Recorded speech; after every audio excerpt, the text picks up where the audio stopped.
Voilà, donc sachez que oui, alors je vous le dis aussi, ces webinaires sont enregistrés, mais bien évidemment, c'est une banque de données qui reste disponible au COET.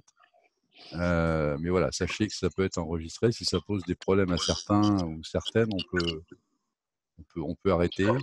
Mais pour nous, c'est important aussi qu'on enregistre un peu les questions et tout. Voilà. Donc, j'étais rendu sur le sommaire. Donc, ce que je vous propose, c'est que nous parcourions ensemble, que vous ayez une vision aussi un peu de l'historique du COET, qu'on vous présente le COET MOF, quel est son rôle dans le cadre du concours Un des meilleurs ouvriers de France, mais pas que. La présentation des pôles métiers, un petit moment on va dire un petit peu plus sympathique, c'est le quiz en fait avec ce qu'on appelle les idées reçues. On va sonder un peu certaines idées reçues sur le concours ou sur le COET.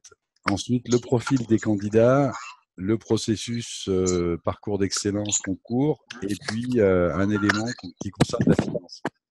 Est-ce que je peux me permettre Il y a quelqu'un qui brasse, je ne sais pas quoi, mais... de demander de couper les micros à l'ensemble, sauf au présentateur. Alors, je vais le faire, je vais couper. Alors, soit vous les coupez, vos micros, soit je les coupe. Parce que c'est vrai que ça brasse un peu dur, là. Attendez, je vais le faire, si j'y arrive. Voilà. Donc là, je vais mettre tout le monde muet. Donc là, tout le monde doit m'entendre. Si vous m'entendez, faites signe de la main. C'est OK, parfait, on y va. Et par contre, moi, je ne vous entends plus, mais je remettrai les micros. Alors, vous avez aussi la possibilité d'avoir une petite main levée si vous demandez la parole. Mais je remettrai les micros après. Et posez vos questions. Surtout, n'hésitez pas à poser vos questions par écrit pour qu'on puisse y répondre au fil de l'eau. Donc, les idées reçues, profil des candidats, processus et les modalités de financement. Alors, rapidement non, mais l'historique du COET-MOF, c'est toujours intéressant parce qu'on entend beaucoup de choses on voit beaucoup de choses sur les réseaux et tout. Je pense que c'est bien de rappeler un peu d'où on vient et comment ça s'est passé, cette aventure. Donc, l'association COET-MOF, c'est une association de loi de 1901. Elle a été fondée en février 1923 et nous sommes d'abord et avant tout le comité d'organisation des expositions du travail, dans un premier temps. Et ensuite, on a reçu du ministère de l'Éducation nationale délégation pour organiser un examen qui est dénommé Concours Un des meilleurs ouvriers de France, à partir d'un décret qui a été déposé le 5 juillet 2001, modifié ensuite le 22 septembre 2009. Pour ceux qui chercheraient un peu d'éléments sur ce concours et cet examen, il suffit d'aller sur Légifrance et vous tapez les éléments de langage sur les décrets et vous trouverez tout ce qui concerne cet examen et ce diplôme en particulier. Nous sommes un diplôme d'État de niveau 3, donc maintenant un niveau 5 européen, parce que c'est l'évolution des normes qui veut ça. Et donc au titre un des meilleurs ouvriers de France. On rappelle tous ceux qui veulent bien entendre que c'est un des meilleurs ouvriers de France. En fait, le titre de MOF est quelque chose de très individualisé. Mais notre boulot à nous, c'est de conduire un maximum de candidates et de candidats vers ce titre, un des meilleurs ouvriers de France. Le COET-MOF, pardon, bien évidemment, on œuvre pour la reconnaissance et la mise en avant de l'excellence professionnelle du Made in France, tant en métropole que dans les départements d'outre-mer, mais aussi à l'étranger, puisque nous avons des étrangers qui s'inscrivent, et en particulier à l'échelle européenne. Et enfin, le COET-MOF organise des expositions régionales et nationales du travail qui permettent de présenter les œuvres réalisées par les meilleurs ouvriers de France et les trésors d'imagination et d'innovation, bien évidemment, qui doivent conduire à l'excellence. En ce qui concerne le COET-MOF, nous avons plusieurs activités.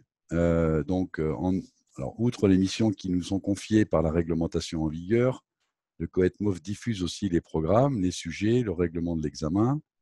Il rassemble les rapports des membres du jury, il organise la présentation des travaux et la proclamation des résultats, et bien évidemment, il facilite les tâches des jurys et il coordonne celles des intervenants extérieurs participant à la mise en œuvre de l'examen. Donc, nous sommes certificateurs et on a la maîtrise d'œuvre, comme on dit dans nos métiers. Alors, en ressources techniques, hop là, hop là, hop là, hop là, hop là, hop là, hop là, hop là, hop là, désolé. En ressources techniques, on est une association assez particulière parce que d'abord, nous sommes 4 salariés pour 3000 bénévoles, ce qui est pas non plus inintéressant à savoir. Et on s'appuie sur plus de 27 branches professionnelles qui représentent à peu près 187 métiers. Donc ensuite, on mobilise bien évidemment les ressources en territoire. Donc on s'appuie sur à peu près 130 lycées et CFA. On fait aussi des épreuves en Corse. Et on a un réseau de plus de 150 entreprises partenaires qui s'étoffent un peu à chaque concours. Donc je vous ai dit, c'est 3000 bénévoles, dont 2700 professionnels experts qui composent les membres du jury de chaque classe métier. Et compte tenu que c'est une certification et un diplôme, eh bien, on a un encadrement de contrôle par 70 inspecteurs de l'éducation nationale qui viennent contrôler si les processus sont respectés. Donc, comme je vous ai dit, le COETMOF, en fait, c'est le certificateur. Donc, nous sommes actuellement référencés, datadockés, comme on dit, depuis le 25 février 2009, avec 21 critères validés sur 21. Donc, ça veut dire qu'on est plutôt bien placé. Et pour continuer la démarche de qualité, on est en train de mettre en place une certification AFNOR qui devrait normalement voir le jour d'ici à fin 2020. Et notre zone d'intervention, nous intervenons sur, bien évidemment, au plan national. C'est-à-dire que même si on accueille des étrangers, aujourd'hui, on ne mène pas de concours un des meilleurs ouvriers de France en dehors de nos frontières. Ce que je vous conseille aussi, on ne va pas la passer là, parce que d'abord c'est un petit peu long, puis en même temps c'est difficile à connecter sur la visio. Nous avons une chaîne, décidément, nous avons une chaîne YouTube, en fait, avec 263 abonnés. N'hésitez pas à vous abonner. Et sur cette chaîne YouTube, vous allez trouver, il y a une vidéo de présentation du COETMOF avec des témoignages de chefs d'entreprise, de quelques décideurs dans notre pays, et puis aussi des moments de vie un peu de ce concours. Et vous verrez aussi sur la chaîne YouTube, vous pourrez trouver aussi des témoignages de MOV, des témoignages de candidats. Enfin voilà, donc c'est un réseau intéressant à les vérifier et à les parcourir pour pouvoir se faire une petite idée. Alors, présentation des pôles, ici, je ne sais pas combien de pôles vous représentez, mais en tous les cas, ce qu'il faut savoir, c'est qu'on touche pratiquement l'ensemble des pôles métiers des filières en France. Donc, je ne vais pas vous les lister, vous pouvez les lire, et chacun d'entre vous se retrouvera dans ces pôles métiers.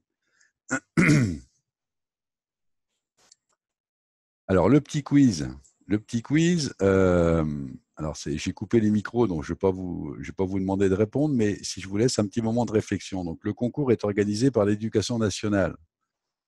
Alors, est-ce que c'est vrai? Est-ce que c'est faux? Eh bien, en fait, c'est faux. Comme pour l'ensemble des diplômes, bien sûr, l'Éducation nationale est certificateur du diplôme. À ce sujet, d'ailleurs, le COETMOF a 2 certificateurs, l'Éducation nationale et l'agriculture. C'est-à-dire que nous passons devant les commissions de l'Éducation nationale, mais aussi devant les commissions de l'agriculture. D'accord? Parce que chaque diplôme, si on avait par exemple des métiers de la santé, il faudrait passer aussi devant les commissions du ministère de la Santé. Et enfin, le certificateur a un rôle de contrôle, d'abord et avant tout, sur le déroulé de l'épreuve et sur la qualité de l'évaluation, puisque celle-ci doit être univoque. Voilà. Donc on entend souvent, et peut-être trop souvent, que c'est l'Éducation nationale qui décide. Non, c'est le COET qui doit décider. Le sujet d'un métier pour le concours doit être visé par un MOF. Alors, est-ce que c'est vrai? Est-ce que c'est faux? Eh bien, en fait, là aussi, c'est faux. Le sujet doit être réalisé par une commission de choix de sujet, qui sont actuellement d'ailleurs en train de se construire dans les différentes branches professionnelles. Et cette commission est construite et pilotée, bien sûr, par la branche professionnelle. Donc, vous êtes bien, quand vous deviendrez un des meilleurs ouvriers de France, vous serez reconnu par l'ensemble de la profession, dans lesquelles, bien sûr, il y a des MOF, mais pas que. Donc, vous allez avoir une reconnaissance de l'ensemble des professionnels. Est-ce que les MOF peuvent participer à cette commission de choix de sujet? Est-ce que vrai ou faux? Bien évidemment, c'est vrai.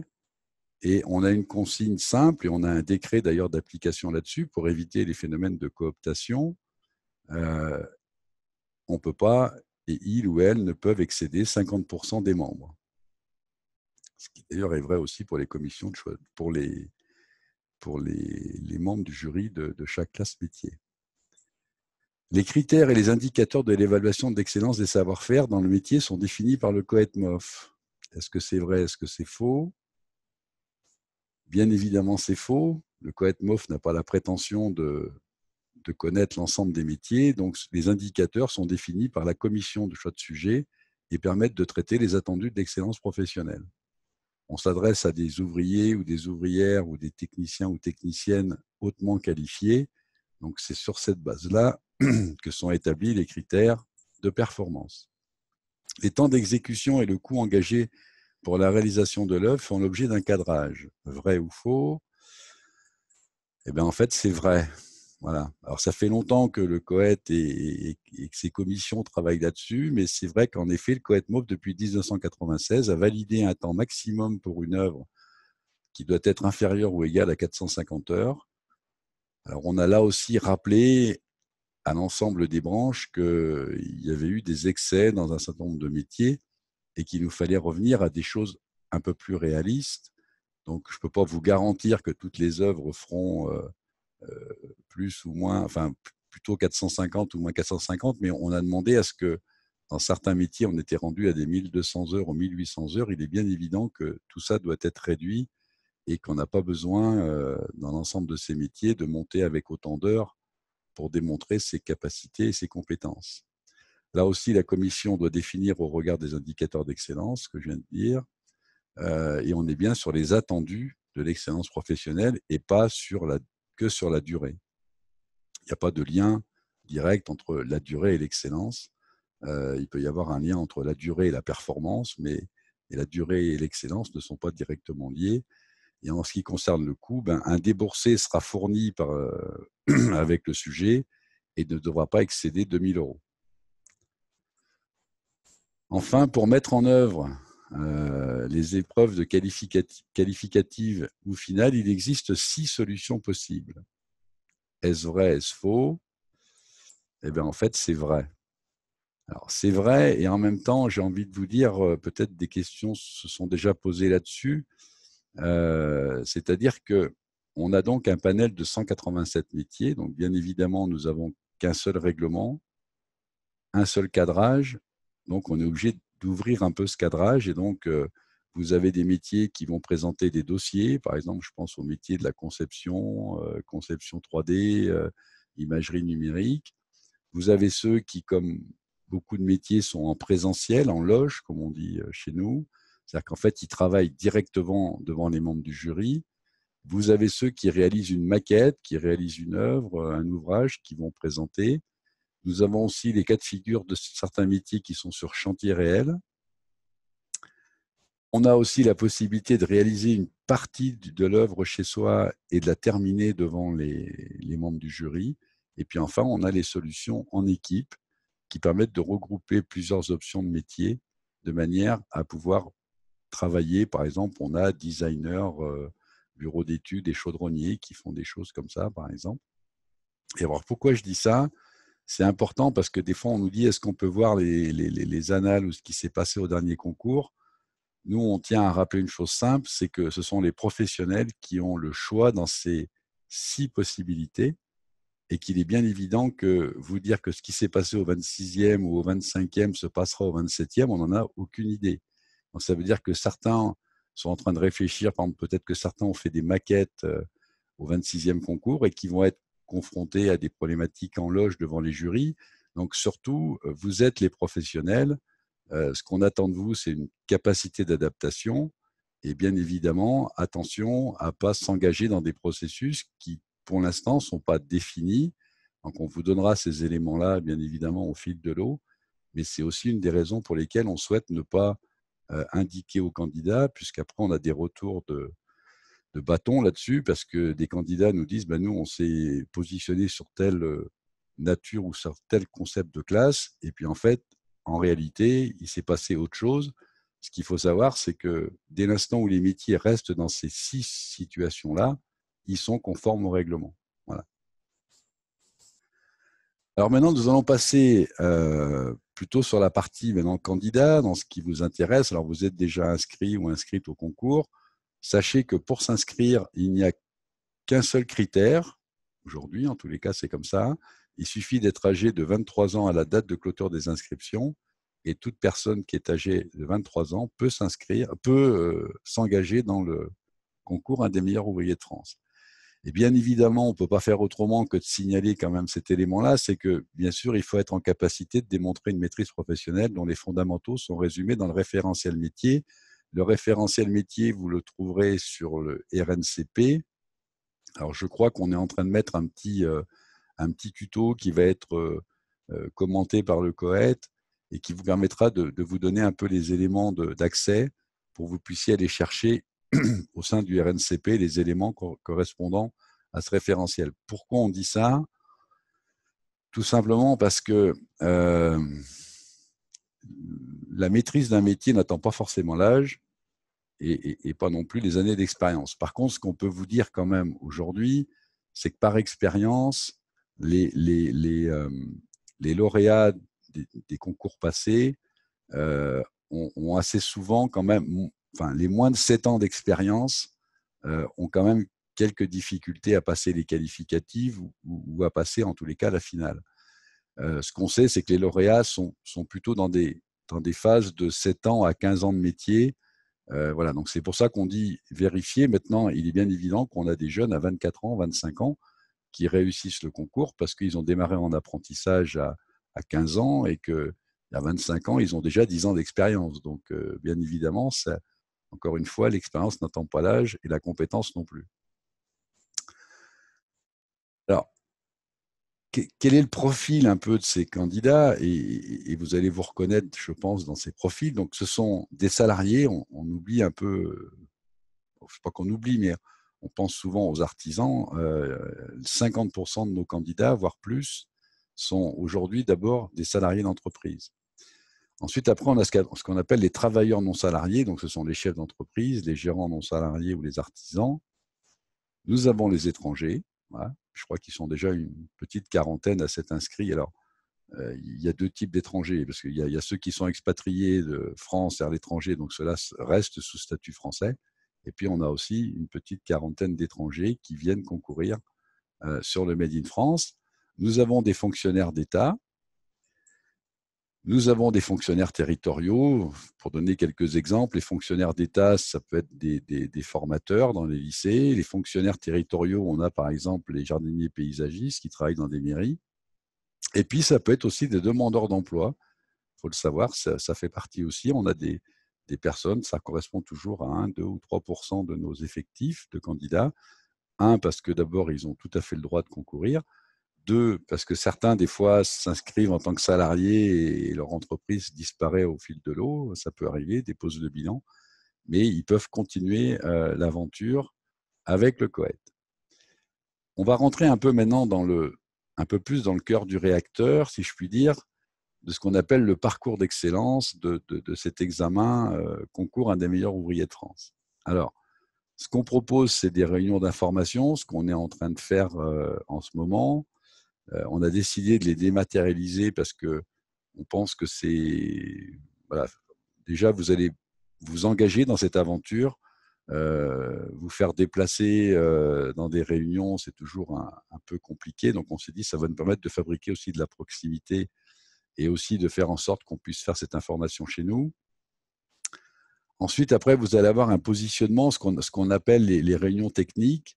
Donc, on va vous proposer pendant 7 heures une rencontre, là aussi par région ou par département, enfin, en tous les cas, toujours travailler un peu à proximité de vos lieux de résidence, où on va pouvoir échanger. Donc, ça va se produire entre avril et juin, où là, on va vous faire des plannings de séances de positionnement où on va pouvoir échanger avec une personne un peu qualifiée. D'abord, pour qu'on rentre un peu dans le détail des processus du concours, mais aussi qu'on puisse aussi vous entendre et de voir un peu comment on présente un dossier, comment on prend la parole. Enfin, voilà. C'est un peu un retour d'expérience du 26e concours où on a des candidats qui nous ont dit, voilà, prendre la parole devant un jury, par exemple, bah, c'est pas aussi évident. Il y a beaucoup de métiers où on n'a pas l'occasion de s'exprimer devant des membres du jury, de soutenir un dossier ou de défendre une situation. Donc, tout un tas de choses sur lesquelles, excusez-moi, sur lesquelles on va pouvoir travailler avec vous. Par exemple, établir sa cartographie professionnelle, c'est pas aussi simple. C'est pas qu'un CV. Comment je fais? Enfin voilà, qu'est-ce que je vais prendre comme élément de mon parcours? Enfin voilà, essayer de vous aider et que ces 7 heures soient mis à profit. Et voir après, pour ceux qui sont assez à l'aise dans ces sujets-là, ben, ma foi, l'aventure continue. Et puis ceux qui émettraient des besoins particuliers, qu'on puisse voir avec chacun d'entre vous comment on peut peut-être vous accompagner sur 1 ou 2 journées supplémentaires si jamais il y a besoin, ou en tous les cas vous conseiller pour aller chercher éventuellement un moyen de compenser un peu vos lacunes s'il y en a, ou en tous les cas de trouver les bons réseaux. Une fois qu'on a fait ce positionnement, on rentre dans les épreuves de qualif. Alors, les épreuves qualificatives, alors pour ceux qui connaissent un peu le concours et pour ceux qui ne le connaissent pas, c'est vrai aussi pour les deux. C'est-à-dire qu'en fait, il n'y a pas grand-chose qui change, mais ce qui est sûr aujourd'hui, c'est que quel que soit le métier, l'ensemble des candidats seront présents. C'est-à-dire qu'on avait quelques métiers qui demandaient d'envoyer un travail ou qui envoyaient un dossier et les jurys se réunissaient sans la présence des candidats. Une grande majorité des métiers quand même font venir les candidats. Nous, on a demandé maintenant que l'ensemble de ces métiers, épreuves qualificatives, l'ensemble des candidats sont présents. On a dit aussi 2 choses. La première, c'est que ça peut être un dossier, une soutenance, et pour certains métiers qui le souhaitent, il peut y avoir un petit moment d'épreuve pratique si ça s'avérait vraiment nécessaire. Donc ça veut dire que ces épreuves qualif, vous partez du principe qu'elles vont durer 1 journée à 2 jours maximum. Si vous avez des œuvres à réaliser, vos épreuves qualificatives, on le verra tout à l'heure, vont se dérouler entre septembre et décembre 2020. Pour ceux qui ont que des présences en loge, ça se décalera un petit peu sur 2021, on le verra tout à l'heure. Donc, une fois que vous avez fait cette journée ou ces 2 jours, bien évidemment que les jurys ont fait leur boulot d'évaluation, à ce moment-là, il y aura délibération. Et après cette délibération, bien, on fournira les résultats des épreuves qualificatives qui vous permettront de savoir si vous êtes qualifié ou non. Deuxième étape, ou troisième étape, après le positionnement et la qualif, troisième étape, c'est donc la réalisation de l'œuvre finale. Alors là, c'est pareil, on va retrouver 3 situations, enfin, on a modélisé 3 situations sur les 6 proposées. Donc, vous avez le sujet imposé, d'accord? Donc là, c'est souvent la situation d'une réalisation de maquette. On n'a pas su trouver le bon terme, mais en tous les cas, vous réalisez une œuvre complète ou partiellement chez vous. Ensuite, on a les sujets libres. Ça, c'est ce qu'on appelle les situations en production réelle. Un grand nombre de métiers où les membres du jury se déplacent chez les candidats ou se déplacent sur les chantiers. Et puis enfin, la version en loge, où là, on a une situation présentielle. Donc, certains métiers, par exemple, pourront demander de réaliser un sujet imposé avec une maquette partiellement finie et qui se terminera en loge. Mais globalement, vous avez ces 3 situations-là. Et là, on est dans la même démarche pour ceux qui connaissent un petit peu le concours. Ce qui va changer, c'est que vous serez forcément présent à ces épreuves finales, que ce soit une œuvre présentée ou que ce soit, bien sûr, en loge, vous êtes présent, mais même si l'œuvre présentée n'est qu'une œuvre présentée, il y aura systématiquement un jury qui fera l'entretien et la soutenance avec les candidats. Ensuite, après, bien évidemment, cette évaluation par les membres du jury, là, on part sur la même chose, délibération, résultat de l'épreuve et l'acquisition ou non du titre « Un des meilleurs ouvriers de France ». En ce qui concerne le financement, donc, qui est notre dernier thème aujourd'hui, je ne vais pas trop vous embêter avec la technique, mais il faut quand même que vous sachiez quelque chose. C'est que la loi du 5 septembre 2018, dont on parle assez peu dans le paysage français, mais en tous les cas, elle a quand même quelques incidences vous concernant et nous concernant. C'est-à-dire qu'en fait, il y a une loi qui est sortie qui s'appelle « Pour la liberté de choisir son avenir professionnel ». Cette loi qui est sortie en 5 septembre 2018, elle s'applique depuis le 1er janvier 2019. Et vous entendez peut-être parler autour de vous, et peut-être même déjà avez-vous pu constater que le CPF, aujourd'hui, donc le compte personnel de formation, qui était anciennement le droit individuel à la formation, le DIF, donc le DIF a été remplacé par le CPF, et depuis le mois de janvier 2019, les heures que vous aviez sur votre DIF, qui étaient à concurrence d'un maxi de 200 heures, ont été transformées en euros, c'est-à-dire sur la base de 15 euros de l'heure. Donc celui qui avait ces 200 heures à 15 euros, aujourd'hui, il a 3 000 euros, si je ne me trompe pas, 3 000 euros de potentiel CPF. Ce que je vous conseille et ce que nous vous conseillons, dans la mesure où vous êtes salarié, vous allez sur moncomptedactivité.gouv.fr, peut-être que certains l'ont déjà fait, c'est relativement simple, vous mettez votre numéro de sécurité sociale, vous vous inscrivez avec votre nom, votre prénom, votre mail pour avoir les retours, et vous allez avoir des informations sur ce que vous avez de disponible sur votre compte personnel de formation. Et à partir du 1er janvier 2019, donc maintenant pour un salarié à temps plein, eh ben, vous cumulez maintenant des euros par an, donc à concurrence de 500 euros par année de travail, dans la limite d'un plafond de 5 000 euros. Et on est à 800 euros pour les personnes qui sont vraiment très peu qualifiées, c'est-à-dire qui n'ont pas eu une formation sanctionnée par un CAP, un BEP ou un titre de niveau 3 du RNCP ou une certification de type CQP. Donc ça veut dire que aujourd'hui, une grande majorité de nos candidats sont plutôt dans la première version. Donc voilà, première étape, c'est vérifier aujourd'hui quel est l'état de votre CPF. Donc, à partir de ce compte personnel d'activité dans lequel on trouve le CPF, on a donc là ici une ressource de financement qui va permettre d'accompagner le processus du parcours. Donc ça, c'est quand même une nouveauté, puisque là, ça va être aussi une façon de soutenir le processus des épreuves qualificatives et finales. Et ensuite, si vous êtes salarié, donc c'est pour ça que quand vous êtes inscrit, on a demandé si vous aviez une relation particulière avec votre entreprise, ou en tout cas de stipuler quelle était votre entreprise. Pourquoi ? Parce qu'on va là aussi démarcher les entreprises pour que ces opérateurs de compétences puissent nous aider, toujours pareil, hein, pour trouver des financements, pour faire que, en gros, le reste à charge des candidats soit le plus faible possible. Quand on est travailleur non salarié, on est encore sur un FAV, qu'on appelle le FAV-CEA, donc qui est l'opérateur de compétences pour les gérants non salariés ou les artisans. Les étrangers, bien évidemment, on va être obligé de leur demander d'intervenir sur leurs fonds propres, puisqu'on ne peut pas leur faire bénéficier aujourd'hui, bien évidemment, de l'environnement du modèle français. Donc là, ça veut dire qu'ils vont devoir financer avec leurs propres moyens. Pour les fonctionnaires d'État, s'il y en a, vous avez le portail de la fonction publique. Pour les fonctionnaires territoriaux, vous avez le CNFPT, donc qui est le Centre national de la fonction territoriale, donc qui marche aussi comme un opco de compétences.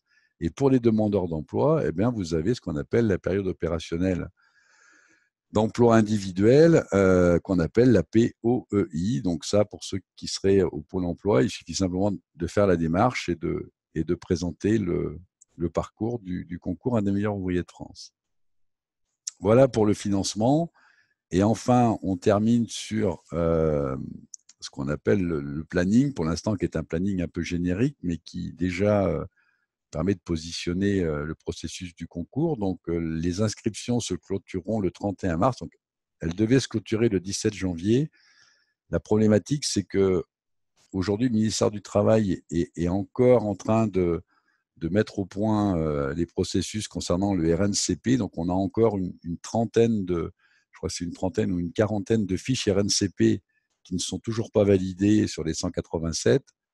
Donc, on ne pouvait pas pénaliser les candidats parce que le ministère est en retard. Donc, on a préféré décaler un peu. Ça ne bouscule pas le planning global et ça permet au moins de faciliter. Et puis, certains candidats aussi qui nous ont demandé puisque certains travaillent aussi dans un projet d'entreprise, et donc qu'ils aient le temps aussi de pouvoir négocier. Vous savez que les budgets dans les entreprises se traitent en début d'année, donc voilà. Donc on a joué le jeu là-dessus. Les réunions techniques en région, donc ce qu'on appelle le positionnement, donc elles auront lieu entre le 1er avril et le 30 juin. Les épreuves qualificatives, alors là, vous voyez qu'elles s'étendent de septembre 2020 à avril 2021. Ce qu'on peut vous dire aujourd'hui, c'est que tous les métiers qui devront réaliser une œuvre, et on peut les identifier assez facilement. Si jamais vous allez sur notre site internet, vous verrez,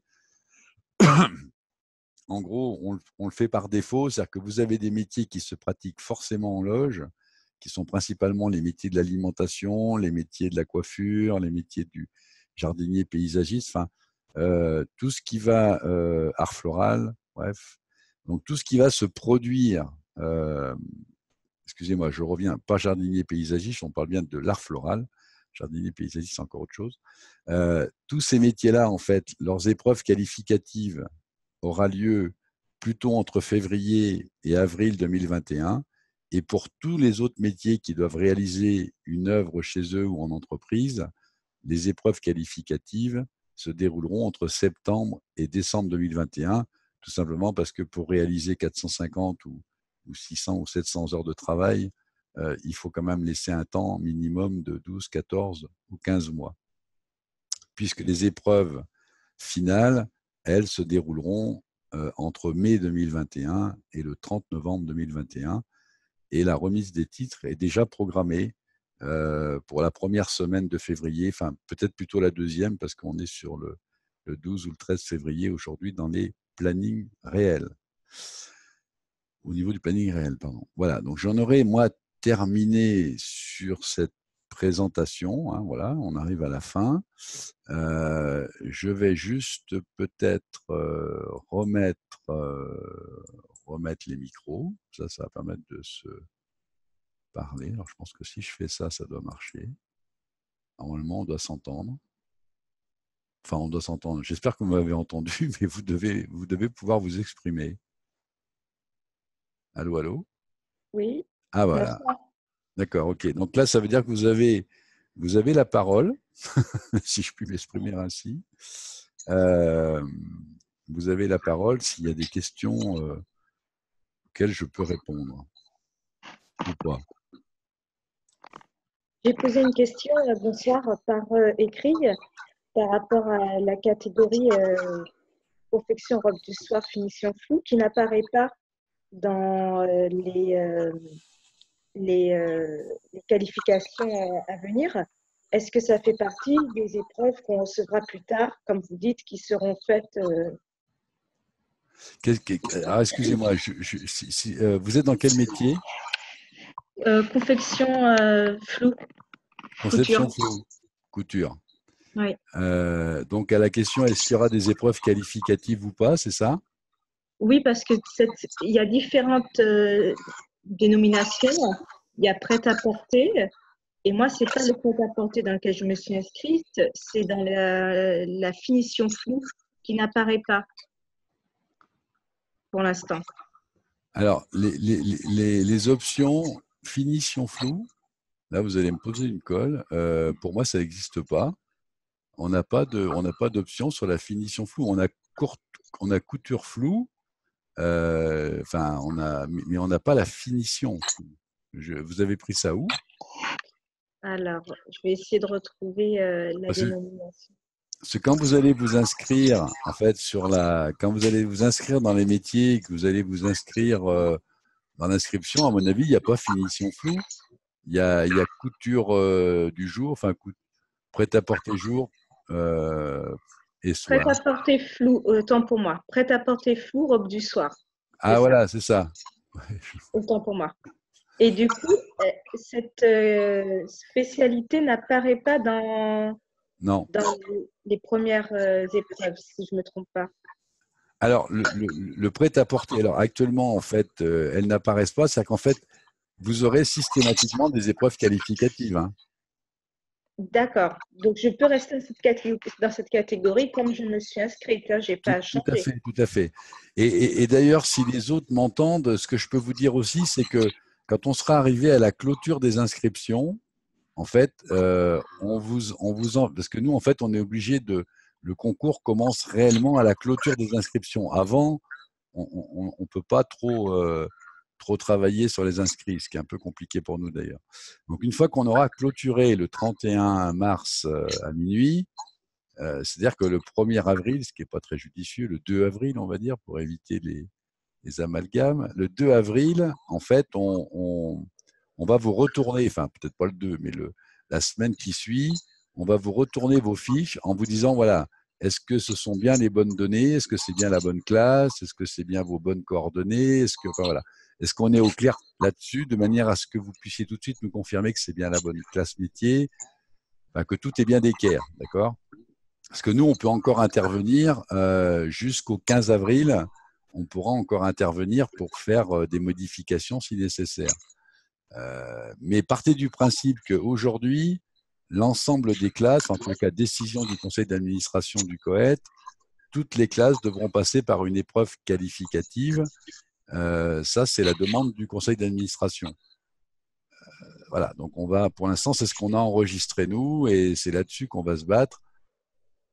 Alors, je ne sais pas s'il y a des métiers, parce que je sais qu'on a des métiers qu'on appelle, nous, les métiers un peu confidentiels, qui ont très, très peu de monde, où là, la question va peut-être se poser. Voilà. Alors, ça se peut que là où il y a un graveur, là où il y a peut-être un pipier, enfin bon, voilà, il y a peut-être des questions qui vont se poser, mais aujourd'hui, en tous les cas, partez du principe qu'il y aura systématiquement des qualifs, et que si jamais certains métiers n'en avaient pas, de toute manière, on vous avertirait avant le mois de juin, ça c'est sûr.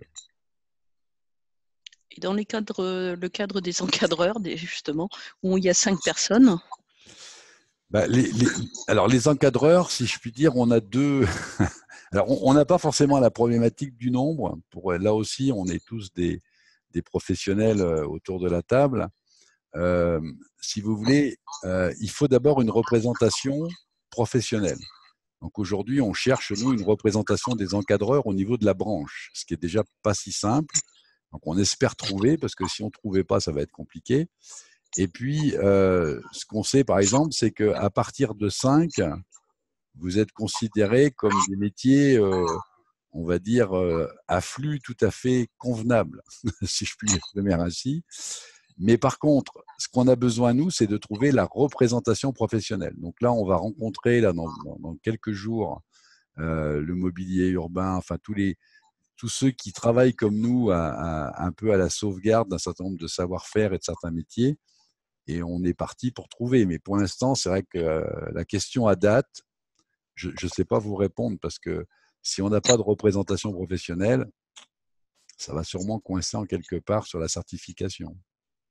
Mais on va tout faire pour l'avoir, ça c'est sûr.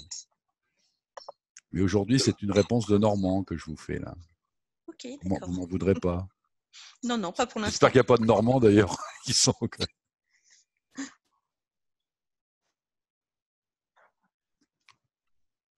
Voilà. Bon, j'ai vu que vous aviez posé des questions. Alors c'est intéressant parce que je vais vérifier si nos chers collaborateurs, collaboratrices connaissent bien le COET et ont bien répondu. Mais est-ce que dans les réponses que vous avez eues, ça vous va, ou est-ce que ça mériterait d'être un peu approfondi? Je regarde en même temps, je ne vois pas très bien.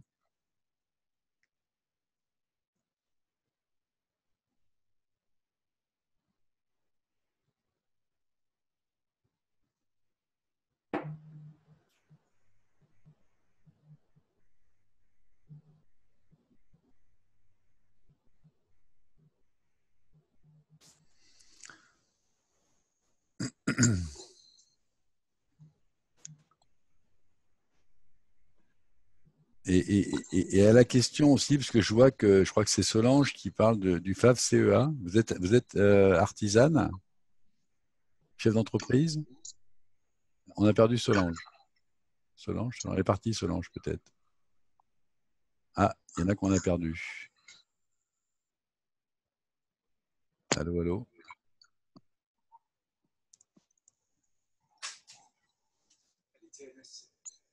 Oui, donc elle est travailleur non salarié. Donc, c'est les travailleurs non salariés, elle est au FAV CEA. sur la partie FAV-CEA, donc problème de micro, d'accord, j'ai pas de micro. Ah oui, pardon. Autant pour moi, Solange, désolé. Simplement, si je continue un peu dans cette idée-là, au moment, enfin, on va essayer de vous informer au fil de l'eau de ce qui est en train de se passer un peu en France quand même. Hein. C'est pas que des décisions du COET. Hein. Vous savez qu'il y avait en France, on avait 400 et quelques branches, donc en quelque part 450 conventions collectives, je crois. Enfin, je suis pas sûr des chiffres, mais en tout cas, c'était énorme. Et là, ils sont en train de les réduire en fait à, je crois qu'ils ont fait un premier pas à 82, mais je crois que le ministère du Travail demande 50 maximum. Donc en fait, on va réduire le nombre de conventions collectives à 50, ce qui va être, à mon avis, un travail, un travail titanesque à l'échelle de la France. Vous imaginez bien le croisement des salaires, des masses salariales. Enfin bref, ça va être un petit jeu de rôle sympathique. Alors nous, on pourrait être un peu isolé de ça, mais on n'y est pas vraiment isolé. Pourquoi ? Parce qu'on travaille avec vous sur la situation réelle de travail. On est bien d'accord. On n'est pas en train de parler à des jeunes candidats de lycée, de CFA ou à des jeunes qui mettent le pied à l'étrier. Vous êtes déjà des personnes reconnues, vous êtes forcément déjà des talents. Donc, bien évidemment, vous êtes dans la vraie vie, si je puis dire. Vous êtes, donc, nous, on veut conserver cette idée que le concours un des meilleurs ouvriers de France reste un processus attaché à la situation réelle de travail. Donc, dans ce petit monde qui est en train de bouger autour de nous, c'est pas complètement sans incidence. Voilà. C'est un peu comme dans tous nos métiers, quand les normes bougent, bah, ça nous impacte un peu dans nos boîtes.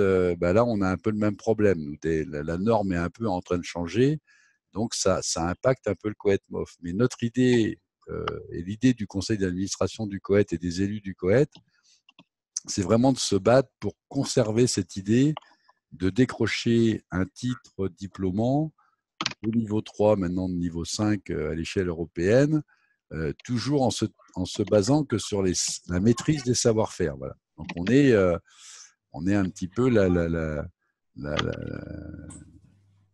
comment dire, le caillou un peu dans la chaussure dans le monde dans lequel nous sommes actuellement, qui s'exprime beaucoup en formation, en situation de formation, en fin de formation. Voilà. Nous, on dit, votre métier, vous l'avez appris par l'expérience, vous l'avez appris en travaillant, et donc on veut démontrer que le travail est formateur et que votre expérience est un niveau d'excellence. C'est ça le principe. Et donc, il faut qu'on s'accroche à ça. Voilà. Et il n'y a pas de raison qu'aujourd'hui, le modèle économique français ne s'intéresse pas à cette population. Nous, c'est quand même 2000, 2500 inscrits dans le concours. Donc voilà, on dit on pèse pas rien, c'est plus de 140 métiers. Donc voilà, bref, il y a un petit côté militant du COET sur ce sujet-là. Donc on continuera à se battre avec vous pour que ça marche. Donc je suis cuisinière, je voulais en savoir plus sur la cuisine. Eh ben la cuisine, on est toujours un peu dans la même démarche, c'est-à-dire que en fait, on va avoir, alors vous savez qu'il y a beaucoup de monde en cuisine tout le temps. Hein, je crois que là, il y a quelque chose comme 300 ou 400 inscrits. Donc, bien évidemment, en cuisine, on aura toujours à peu près 3 phases dans la cuisine. Une phase de pré-qualif, voilà, une phase de qualif et une phase de finale. Donc, on ne change pas trop la méthode pour l'instant, vu les effectifs. C'est surtout une problématique d'effectifs dans le concours cuisine. Alors, tant mieux, il y a du succès. Mais normalement, voilà, alors, je ne sais pas si je réponds à la question, mais ça se passe plutôt bien. L'esthétique, je ne sais pas si j'ai le droit de répondre à l'oral, hein, parce qu'en fait, vous posez vos questions à l'écrit, je réponds en même temps à l'oral, mais l'esthétique aujourd'hui, comment dire, on a eu quelques difficultés avec l'esthétique, sauf que la branche a repris la main sur l'esthétique. Nous avons, en tous les cas, nous avons obtenu un accord de de gestion, parce que vous savez aussi que le COET a sorti un code éthique et déontologique. Et donc, bien évidemment, on avait besoin de remettre un petit peu d'ordre ici ou là. Donc, nous avons obtenu un accord avec l'esthétique et ça se présente plutôt pas mal.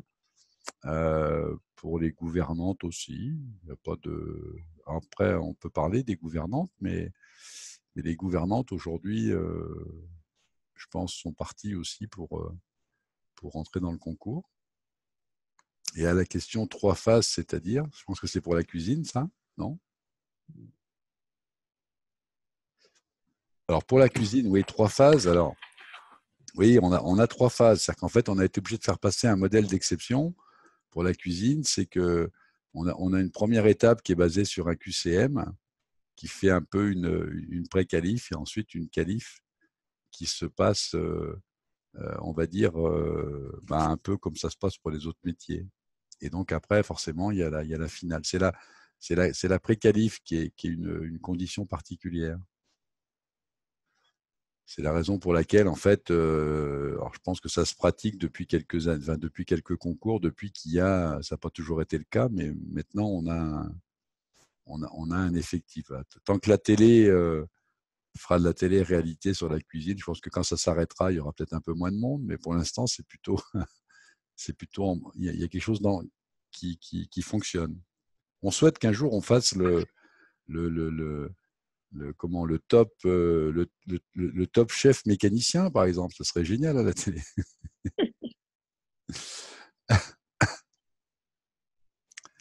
Ah, luthier en guitare. Alors la lutherie, alors c'est voilà, ça fait partie. Alors on a ces métiers. Alors je crois que c'est la semaine prochaine. En même temps, je regarde, on fait ça en direct. Je regarde Bérangère. Je crois on a des rendez-vous de programmés avec les métiers. Alors, la lutherie fait partie des métiers qu'on appelle confidentiels, qu'on appelle un peu mal représentés. Donc nous avons des rendez-vous actuellement qui vont s'enchaîner pour ces métiers qui manquent un peu de représentation. Donc ça veut dire que, si vous voulez, ça c'est vrai pour tous ceux qui m'écoutent. Pourquoi je parle toujours de représentation professionnelle? C'est parce que quand vous venez dans le concours Un des meilleurs ouvriers de France, vous venez attraper un titre certifiant. Et donc, pour que la certification reste vraie dans ce concours et qu'il y ait aussi le col bleu, blanc, rouge de la représentation nationale, il faut maintenant, c'est un peu l'évolution des lois, ça, il faut maintenant que le COET garantisse qu'il y a une vraie représentation professionnelle par les branches, ou en tous les cas par des OP représentatives, tout simplement pour éviter ce qu'on appelle un peu l'entre-soi et la cooptation. Voilà. C'est-à-dire que ce ne soit pas quelque chose qui soit fait le COET parle au COET ou les MOF parlent au MOF. Voilà. C'est-à-dire qu'en fait, qu'on ait des garanties que quand vous décrochez ce titre, c'est bien une représentation des professionnels français et non pas simplement une représentation du COET ou des MOF. Ça pourrait plus être une certification. Ce serait une forme de compagnonnage. Donc il faut vraiment qu'on ait des garanties que derrière on ait le soutien de la profession. Vous m'entendez là? Oui. Oui, oui, c'est moi le luthier. Ça veut dire quoi? Ça veut dire que globalement, si vous ne trouvez pas le jury, il ne peut pas y avoir d'épreuve, c'est ça? Si on le fait simple, oui. C'est-à-dire, si on n'arrivait pas à trouver des experts pour la commission de choix de sujet et les membres du jury, bien évidemment, contrairement aux autres diplômes, si vous voulez, où ils vont mobiliser des inspecteurs, des profs et tout ça, nous, on s'interdit ça. Voilà. S'il n'y a pas d'experts professionnels, il n'y a pas de concours. Alors, c'est pas ce qu'on souhaite, hein. Très honnêtement, on ne peut pas en arriver là, bien évidemment, mais voilà, faut qu'on arrive à poser quelques garanties, même pour vous d'ailleurs, en tant que candidat. C'est-à-dire qu'il faut qu'on essaye de poser quelques garanties que le système d'évaluation soit fiable, qu'il y ait le moins possible de conflits d'intérêts, parce que vous avez des métiers forcément où les experts ne sont pas pléthoriques non plus dans vos métiers. Hein, voilà. Donc en fait, comment faire Oui, Du coup, si je prends monsieur qui est dans la lutherie, ça veut dire que quelque part, on ne donne pas toute sa valeur à un métier qui est un métier de niche. c'est le débat qu'on va avoir, mais vous avez raison. Hein. Nous, on est convaincus que, enfin, c'est ce qu'on a déjà expliqué à ceux qui veulent bien nous entendre là-dessus, hein, c'est qu'on est en train de passer à côté de métiers qui ont une renommée nationale et internationale, euh, parce qu'on a un système français qui est un peu mal goupillé, si je puis dire. C'est-à-dire qu'on a un système qui est un peu en chorale de clocher et encore un peu corporatiste. Donc, comment on peut sortir de ça? Nous, on le voit avec certains MOF qui sont partis à l'étranger, aux États-Unis ou autres, dans des métiers d'art, comme on dit de manière courante. Tout à fait, hein, on va prendre le Doreur, par exemple. Voilà, et qui s'éclatent beaucoup plus dans ces pays-là, qui sont peut-être même en train de développer des marchés au point de venir peut-être demain créer des filiales en France. On est en train de passer à côté de quelque chose. Donc nous, pour tout vous dire, en toute transparence là-dessus, hein, on a donc rendez-vous avec, je vais citer son nom, j'espère qu'il ne m'en voudra pas, mais on a des gens qui ont ces responsabilités. Vous avez aujourd'hui Bernard Stalter, qu'on va rencontrer, qui est à la fois le président de la PCMA, mais qui est aussi le président de la CNAMS aujourd'hui, qui représente les métiers dont vous parlez là, dont vous faites partie. Nous avons aussi des contacts avec Agnès Pannier-Runacher, qui est à la partie EPV, parce que certaines de ces entreprises sont aussi entreprises du patrimoine vivant. Et donc, pour essayer de trouver ensemble des solutions pour que le processus du concours puisse durer. Parce que d'abord, derrière, il y a des hommes, il y a des femmes de métier qui ont tout à fait le droit de concourir. Mais encore une fois, si vous voulez, après nous, le COED ne peut pas se retrouver tout seul face à cette situation. Ça serait, enfin, nous, notre conseil d'administration, qui est composé des interpros, patronaux et salariés et de 4 ministères, sont bien d'accord pour dire il faut que ça dure. Donc, vous avez la CPME et le MEDEF qui sont en train de regarder aussi de leur côté. Vous avez les syndicats de salariés qui souhaitent qu'on continue. Mais bien évidemment, ce qu'il faut, c'est qu'on partage le risque d'abord, parce qu'il y a toujours des risques. Hein. Vous savez que les risques déontologiques existent, c'est-à-dire que vous avez, par exemple, un candidat qui ne serait pas reçu. Il a tout à fait le droit, d'ailleurs certains le font, nous attaquent au tribunal administratif parce qu'ils disent, voilà, il y a un conflit d'intérêts entre les experts et mon projet. J'ai pas été, enfin, l'équité de l'épreuve n'a pas été respectée, la déontologie n'a pas été respectée. Sauf que nous, le problème, c'est que pour trouver des experts sans conflit d'intérêts, c'est pas simple.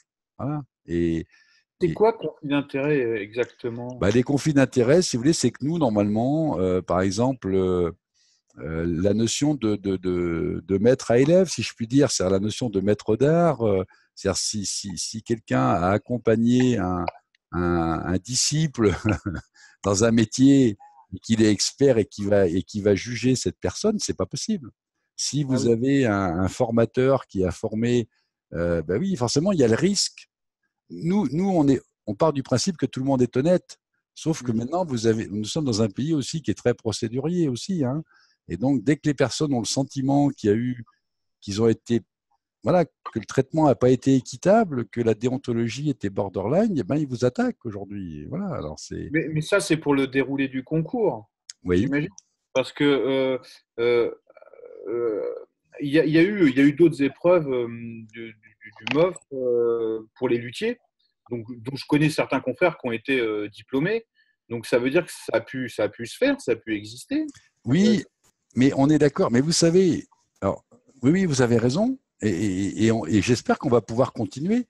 Sauf que aujourd'hui, vous n'êtes pas sans savoir que je ne sais pas si on n'est pas même un petit peu de la même génération. Enfin, je dois être le plus vieux peut-être autour de cette table, mais je veux dire, vous savez, jusqu'il y a encore une trentaine d'années, il y avait plein de questions qu'on ne se posait pas. Les 10 dernières non plus. On voit bien que ça commence à devenir compliqué. Le COED ne savait pas ce que c'était qu'un réseau social. Mhm. Aujourd'hui, on se fait laminer. Le COED ne savait pas ce que c'était que se faire attaquer par des avocats. Aujourd'hui, on se fait attaquer par des avocats et qui épluchent tous les textes. Voilà. Enfin, c'est un peu malsain tout ça. Alors nous, bien évidemment, vous comprendrez que nos élus essayent aussi un peu de se protéger, pas eux, essayent de protéger un peu le COET en disant c'est quoi la limite de l'exercice. Et donc comment on fait, voilà. Mais nous, encore une fois, on part du principe qu'on va trouver comment peut-on faire, mais il y a des choses qui nous dépassent, voilà. C'est-à-dire que des choses qui nous dépassent, vous savez, on a des recours qui sont des fois difficiles à supporter, mais qu'il faut qu'on supporte. Mais voilà, est-ce qu'on peut… Enfin, vous connaissez vos métiers mieux que moi, hein, bien évidemment. Moi, je suis mécanicien, donc je ne vais pas vous faire de la théorie sur la lutherie. Mais vous savez comme moi que dans ces métiers-là, aujourd'hui, encore une fois, les experts ne sont pas pléthoriques. Il n'y en a pas des masses. Forcément, ils sont connus de tout le monde. Il y a des signatures. Enfin voilà, il faut simplement qu'on se mette d'accord sur le comment on fait. On est d'accord sur le pourquoi. On est d'accord avec qui il faut le faire. Maintenant, il faut qu'on se mette d'accord sur le comment on fait. Parce que nous, on est partant, bien évidemment. Mais encore une fois, faut-il savoir comment fait-on? Parce que le COET a plus de 140 métiers dans cette aventure et malheureusement, nous ne maîtrisons pas tous les métiers. Et puis, on fait aussi, au COET, on fait énormément confiance. Voilà. On est aussi une association qui fait confiance aux professionnels. Donc, voilà. Excusez-moi, j'ai une dernière question, mais du coup, cette réponse-là, en tout cas, savoir si je veux participer ou pas, je le sais à peu près quand? Vous avez une idée ou… Alors, oui, tout à fait. On a donc défini au conseil d'administration que les candidats, en tous les cas, seraient avertis au maximum avant le 30 juin et avec une volonté, alors qui va peut-être s'accélérer parce que pour tout vous dire, on vient de fixer les rendez-vous avec nos élus et les représentants de ces métiers et on espère pouvoir vous donner des réponses positives, bien évidemment, beaucoup plus vite. Et si elles devaient être négatives, bien sûr, il faudra aussi qu'on accélère le processus. Mais notre conseil d'administration a dit il faut absolument qu'il y a une prochaine étape, si vous voulez, qui très concrètement sera le 22 avril, où là, il y aura des décisions à prendre. Et s'il y avait encore des négociations dans les tuyaux, elles ne pourraient pas excéder le 30 juin. Voilà. Parce que vous êtes, enfin voilà, vous êtes les actrices et les acteurs du concours. Donc, vous êtes bien évidemment prioritaires dans toutes ces informations. Ça doit vous rendre service à vous, hein, avant tout. Donc, vous serez avertis. Mais j'espère, très honnêtement, d'abord parce qu'il y a des candidats chez les luthiers, parce qu'il y a il y a des métiers sur lesquels on se pose moins de questions parce qu'il n'y a pas de candidats. Donc on se dit, bon, on ne va pas se prendre la tête, il n'y a pas de candidats, donc on ne va pas se prendre la tête sur le 27e concours. Mais les métiers où il y a des candidats, pour certains en nombre, vous savez, la marqueterie, ils sont 11. Enfin, dans certains métiers qui aujourd'hui sont mal représentés, ils sont assez nombreux. Donc oui, on fera tout pour que ça marche, bien évidemment. On fera tout pour que ça marche. Mais moi, je peux pas vous dire qu'on aura des réponses positives, j'en sais rien. Mais vous aurez des réponses. De toute façon, vous inquiétez pas, le 22 avril, je vous le dis parce que le 22 avril, ça sera un point pour nous important parce que ça sera à l'Assemblée générale du COET et il faudra déjà statuer le 22 avril sur tous ces points-là, bien évidemment. Oui, enfin, c'est surtout parce que il y a une part d'excitation et de stress. Donc, juste pour se mettre dans le bain ou se détendre. Pardon ? C'est juste pour se mettre dans le bain ou se détendre tout de suite en se disant bah non, c'est pas possible cette année, je vais pas me stresser. Non, mais oui, je comprends. Oui, c'est juste ça. Après, je comprends Oui, que… oui. Non, mais si vous voulez… Pardon, allez-y. Oui. Juste une petite question par rapport à la réunion du 22 avril, puisque tout à l'heure, vous avez parlé des réunions techniques en région qui se passent entre le 1er avril et le 30 juin. Oui. Donc, du coup, justement, les régions techniques, c'est en fonction de chaque métier. Donc, ça sera à partir du 22 avril, du coup, puisque vous ne savez pas avant le 22 avril. On est d'accord. C'est-à-dire qu'en fait, on va essayer quand même, si vous voulez. On part du principe que, bien évidemment, on va essayer de faire en sorte de ne pas faire des effets d'annonce pendant les périodes des réunions techniques ou de positionnement, qui seront aussi un peu interpro quand même. Elles ne seront pas forcément pas que métier, elles seront un peu interprofessionnelles. Mais bien évidemment qu'on va commencer avec les métiers dont on a des garanties. Et ensuite, après, on fera glisser au fil de l'eau avec les métiers. Mais par exemple, je vais vous dire, parce qu'on peut là aussi, moi, je voudrais qu'on soit… Enfin, je sais pas, on n'a pas de problème de transparence, mais je voudrais être clair aussi. C'est-à-dire que les métiers qui sont dans cette situation un peu complexe actuellement, c'est des métiers qui sont aussi avec une réalisation d'œuvres. Ce pas des métiers en loge, il y en a très peu. La majorité sont avec une réalisation d'une œuvre qui peut prendre 400, 500, 600 heures. Oui, c'est ça. Même peut-être certains me diront plus. Donc, bien évidemment, vous comprenez bien qu'il faut que les épreuves qualif se passent absolument sur le deuxième semestre 2020. Il faut que ça soit pour laisser un petit peu de temps. Donc voilà. Et donc, il faudra qu'on amène des réponses le plus vite possible là-dessus, bien évidemment. Alors, je ne peux pas vous dire quelles seront les réponses. Moi, je ne les connais pas aujourd'hui, mais bien évidemment qu'il faudra que fin avril, on commence à avoir des réponses concrètes et je l'entends aussi par rapport à l'engouement que représente ce concours et les enjeux et le temps et l'organisation. Et puis voilà, on comprend bien ça. Hein. C'est pour ça que… Et on n'a pas voulu prendre la solution la plus simple parce que ça aurait pu être facile pour nous de dire au dernier conseil d'administration en se disant, bon, bah, écoutez, on n'y arrive pas, clac, on arrête. Bon. On s'est dit, c'est trop court. Enfin, on ne peut pas s'arrêter tout de suite. Il faut qu'on se batte jusqu'au bout. Et voilà, et à un moment donné, il y a un point de rupture sur le délai qui sera avril, mai. Enfin, on sait qu'à partir de là, si on n'a pas trouvé de solution, bien évidemment, il faudra vous dire que tout ça, ça s'arrête. Mais franchement, c'est pas ce qu'on souhaite. Hein. C'est pas du tout ce qu'on souhaite. J'ai juste une petite… Pardon, allez-y. Je vous en prie. Non, vas-y, finis. Justement, par rapport aux métiers qui ont une œuvre à faire.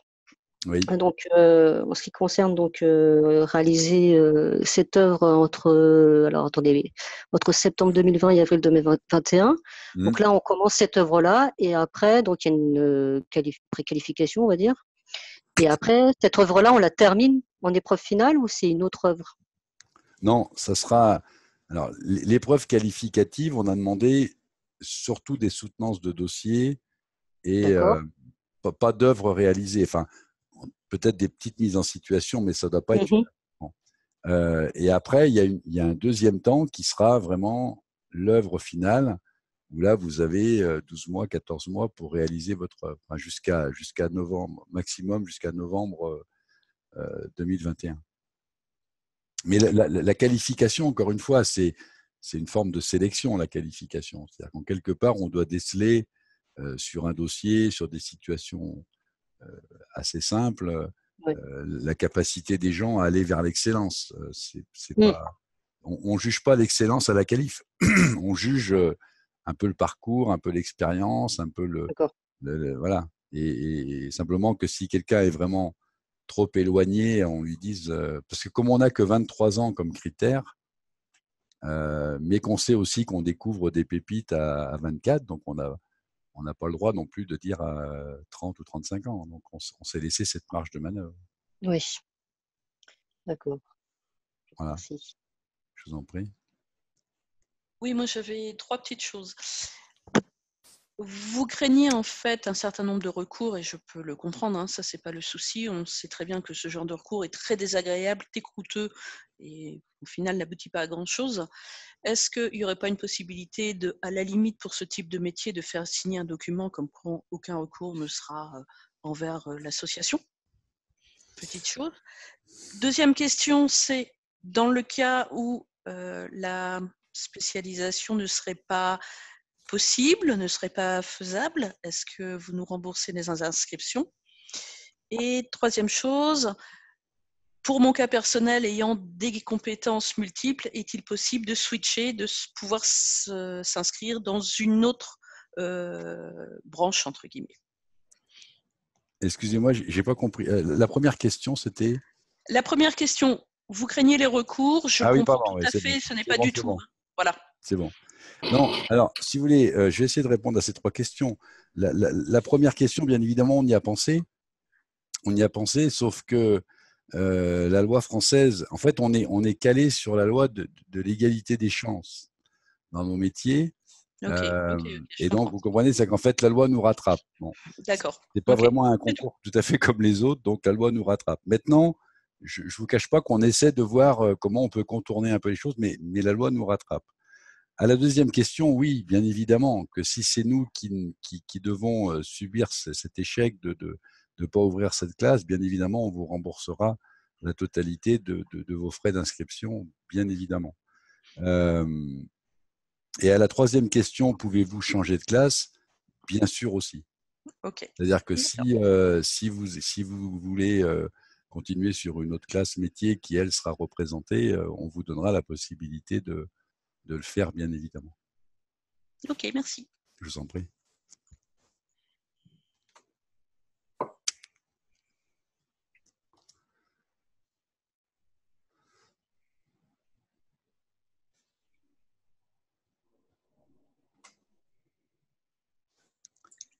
Est-ce qu'il y a d'autres questions? Alors, éventuellement, est-ce qu'il y aura une autre réunion de ce genre ou Alors, c'est peut-être. on va, si vous voulez, il y a une autre réunion de ce genre qui aura lieu donc pour la région, enfin pour la grande région Île-de-France, enfin pour la grande couronne Île-de-France. On refait un moment le 18, je parle sous le contrôle de Bérangère et Grégory qui me regardent, je crois que c'est le 18, je ne me trompe pas, c'est le Oui, 18, oui, oui, c'était le 18 février. Oui. 18 février, donc on refera un moment de rencontre. Et après, on pourra bien évidemment, au fil de l'eau, imaginer qu'on puisse refaire des moments comme celui-ci. C'était un peu aussi l'idée, parce qu'on a, comme on avance dans notre processus, à fur et à mesure que les lois et que les formalités avancent, on pourrait être amené aussi, voilà, à se recontacter sous ce format-là. Et peut-être aussi qu'on demandera aussi, parce que si vous voulez, après, on va regarder, il y a des métiers, enfin, on va partir du principe qu'il y a un certain nombre de métiers pour lesquels tout ça se passe bien. On a les commissions de choix de sujets, on a les sujets qui Ouais. sont en train de se formaliser. Donc ceux-là, on va les faire partir assez vite dans la seconde partie du concours, c'est-à-dire vers les positionnements, les réunions techniques. Et on sectorisera après, et peut-être qu'on fera des petits moments d'échange comme ça sur Ouais, les ça peut être métiers ça. et vous réunir à l'échelle des métiers pour vous dire voilà où est-ce qu'on en est, voilà comment ça se passe, et essayer de vous tenir informé à chaque fois qu'on évoluera vers des choses positives ou j'espère pas négatives, mais en tous les cas, à chaque fois qu'on avancera de manière positive, on vous informera. Et si ça s'avérait négatif, bien évidemment, on fera aussi la même démarche de vous dire, ben voilà, on n'a pas réussi ou ça passe pas et voilà. Et donc, on vous tiendra informé dans tous les cas. On a repéré, si vous voulez, là aussi, enfin, même si on n'est pas encore complètement au bout du bout, mais actuellement, sur 187 métiers, on a repéré, là aussi je parle sous contrôle de Bérangère, mais je crois qu'on a repéré 36 métiers à peu près, 36 métiers qui représentent à peu près une centaine de candidats qui sont pour nous, sur lesquels on est en difficulté voilà, aujourd'hui. Alors c'est à la fois beaucoup de métiers, c'est peut-être un peu moins de candidats sur les 1700 inscrits aujourd'hui, c'est une centaine de candidats. Mais encore une fois, on tient pas, c'est pas le nombre de candidats qui sera la décision de faire ou ne pas faire, c'est surtout la représentation. Donc, je pense que ces métiers-là, pour nous, on sait qu'il y en a certains, encore une fois, je ne sais pas si on a le droit de dire ça, mais on sait qu'on en a certains de ces métiers. Alors, il n'y a peut-être pas de pipier ici, parce que je crois qu'il n'y a pas d'inscrits. On sait qu'on a des métiers qui sont actuellement en bout de course, voilà, où il n'y a plus d'entreprise, où il n'y a plus d'artisans, où il n'y a plus de salariés. Bon, ben, ces métiers-là, il faudra peut-être qu'on se dise, on ne les ferme pas, mais on les met en veille pendant quelques temps du concours. Et puis, il y en a d'autres, par contre, où je pense qu'on a peu de candidats, mais il y a encore des potentiels. Et je pense qu'il faudrait aussi regarder les potentiels. Et puis d'autres qui sont à la croisée des chemins, c'est-à-dire qui sont des métiers qui ont encore une reconnaissance du Made in France et qui souffrent un peu dans leur représentation. On n'a pas le droit de les laisser tomber, bien évidemment. Voilà.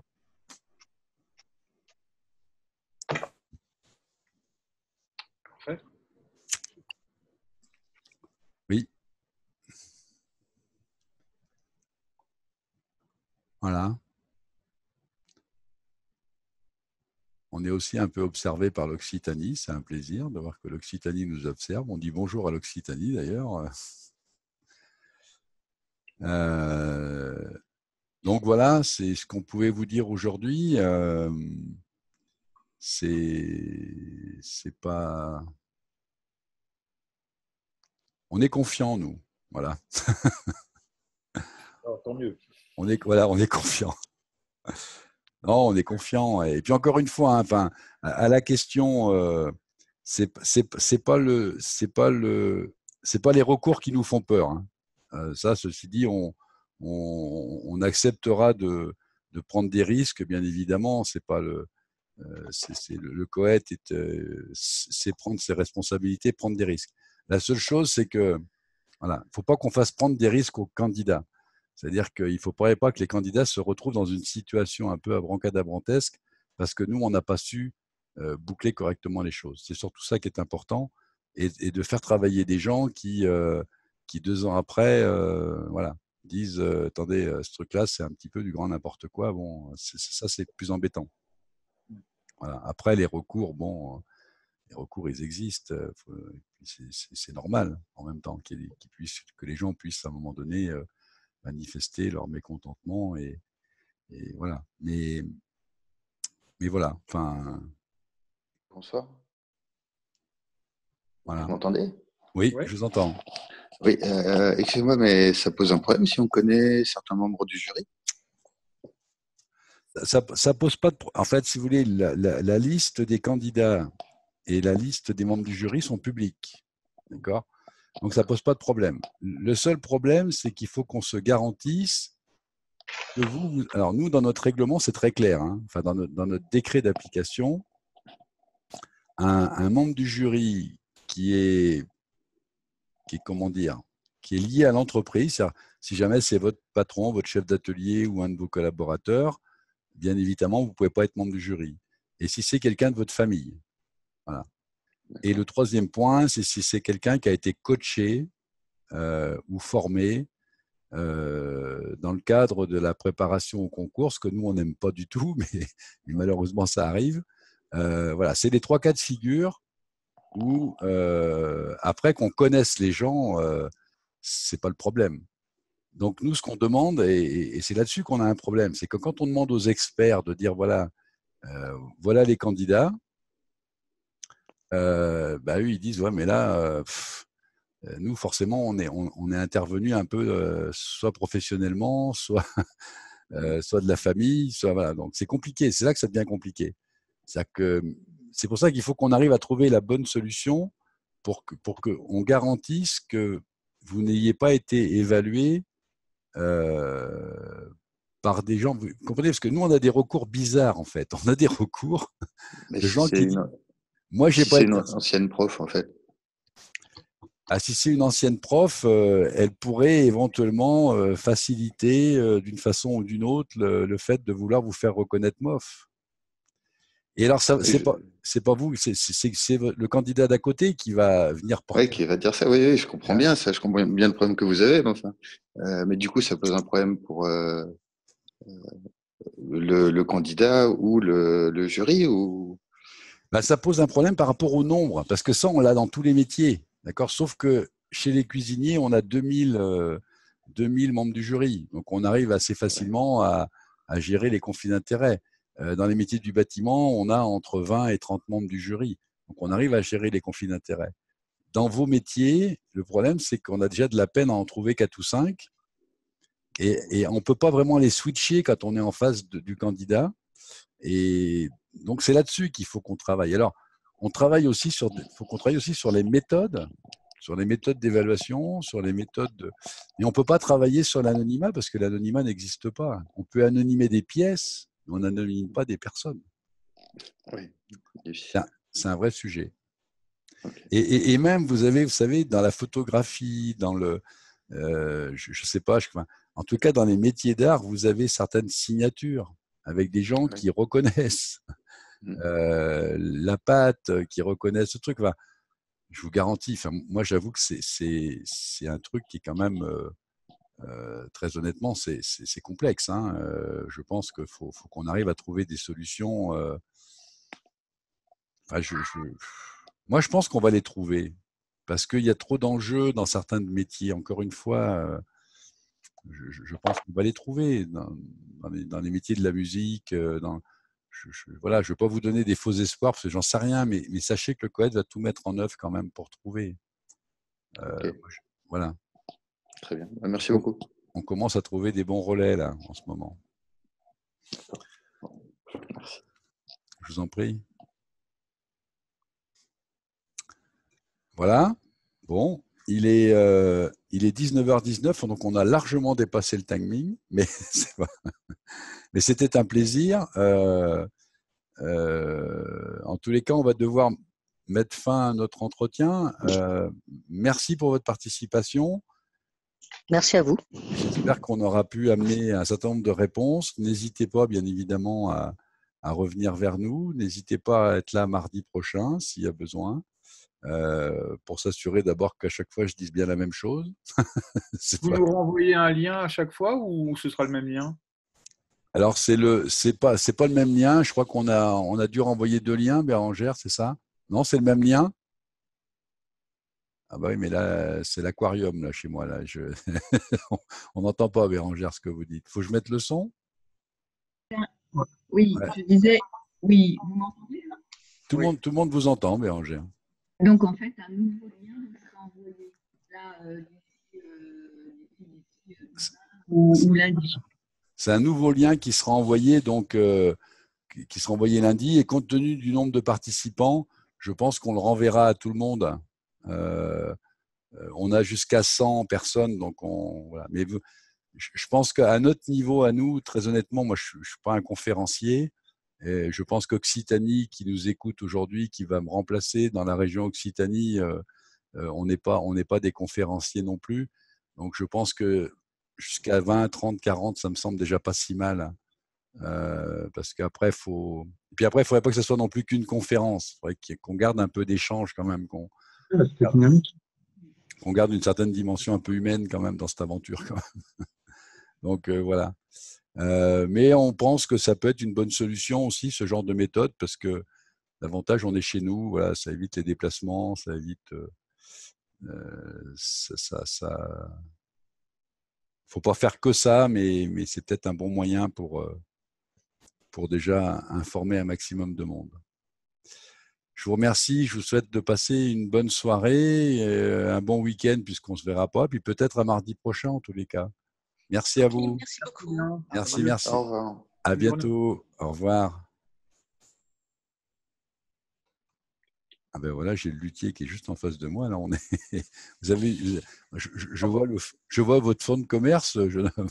Ouais, j'ai plutôt là. Ah ouais, voilà, c'est génial. Super. Ouais. Alors moi, je suis spécialisé dans la restauration, assez peu dans la fabrication, mais justement, c'est l'occasion de se challenger, comme on dit. On est d'accord. Super. Mais écoutez, je vous souhaite une bonne soirée. Merci beaucoup à vous aussi, monsieur. Merci, au revoir.